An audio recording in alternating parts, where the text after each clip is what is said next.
ఏది అయినా ట్రై చెయ్యి ఆచి చికెన్ మసాలా. ఆచి చికెన్ మసాలా.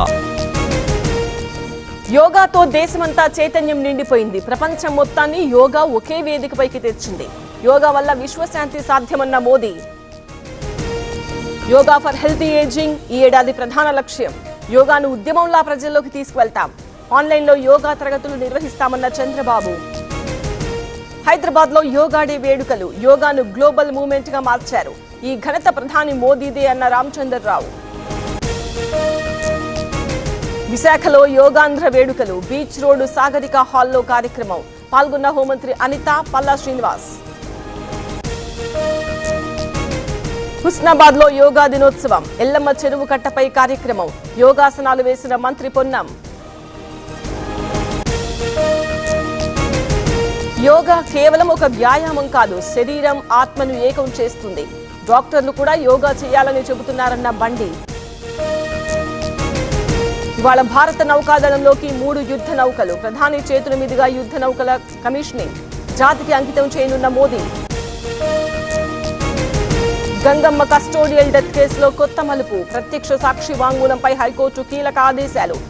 దర్గప్ప స్టేట్మెంట్ నమోదు చేయాలని ఆదేశం. సాయి కృష్ణ మిస్సింగ్ కేసులో 3వ రోజు విచారణ. టాస్క్ ఫోర్స్ పోలీసులను విచారించిన ఏసీపీ దైవప్రసాద్. లాకప్ డెత్ ఆరోపణలతో దర్యాప్తు వేగవంతం. నేడు మక్తల్లో కాంగ్రెస్ కార్యకర్తల సమావేశం. హాజరు కానున్న మీనాక్షి నటరాజన్, మహేష్ కుమార్ గౌడ్. ఎస్ఐఆర్ అంశంపై కార్యకర్తలకు దిశానిర్దేశం. ఈ నెల 24న సత్తుపల్లిలో కేటీఆర్ పర్యటన. బూత్ స్థాయి కార్యకర్తల భేటీ. క్షేత్రస్థాయిలో పార్టీ బలోపేతంపై దిశానిర్దేశం. రామేశ్వరం ఆలయానికి పోటెత్తిన భక్తులు. క్యూ లైన్లో గంటల తరబడి భక్తుల పడిగాపులు. భక్తుల మధ్య ఘర్షణ.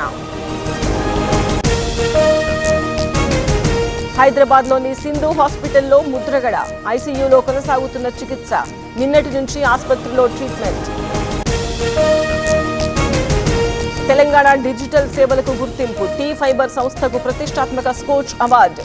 పురస్కారం అందుకున్న ఎండీ వేణుప్రసాద్. కరీంనగర్ జిల్లాలో ఆర్టీసీ బస్ దగ్ధం. ఎలక్ట్రిక్ బస్సులో చెలరేగిన మంటలు. సురక్షితంగా బయటపడ్డ ప్రయాణికులు. యాదాద్రి జిల్లాలో భారీ కంటైనర్ బోల్తా. జాతీయ రహదారిపై ట్రాఫిక్ జామ్. వాహనదారులు, ప్రయాణికులకు తీవ్ర ఇబ్బందులు. తెలంగాణలో పలు జిల్లాలకు ఆరెంజ్ అలర్ట్. హైదరాబాద్ తో పాటు పలు జిల్లాలకు వర్ష సూచన. ఉరుములు మెరుపులతో కూడిన వర్షాలు కురిసే ఛాన్స్. నేడు దేశవ్యాప్తంగా నీట్ రీ ఎగ్జామ్. పరీక్ష రాయనున్న 22 లక్షల మంది అభ్యర్థులు.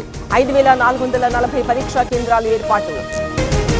ఆఫ్ఘనిస్తాన్ తో 3 వన్డేల సిరీస్. Bharat clean sweep. 3వ వన్డేలో 9 వికెట్ల తేడాతో గెలుపు. సెంచరీతో చెలరేగిన జైస్వాల్. స్వీడన్ కు ఝలకిచ్చిన నెదర్లాండ్స్. 5-1 గోల్స్ తేడాతో గెలుపు. గోల్స్ శ్రమించిన స్వీడన్ ప్లేయర్స్.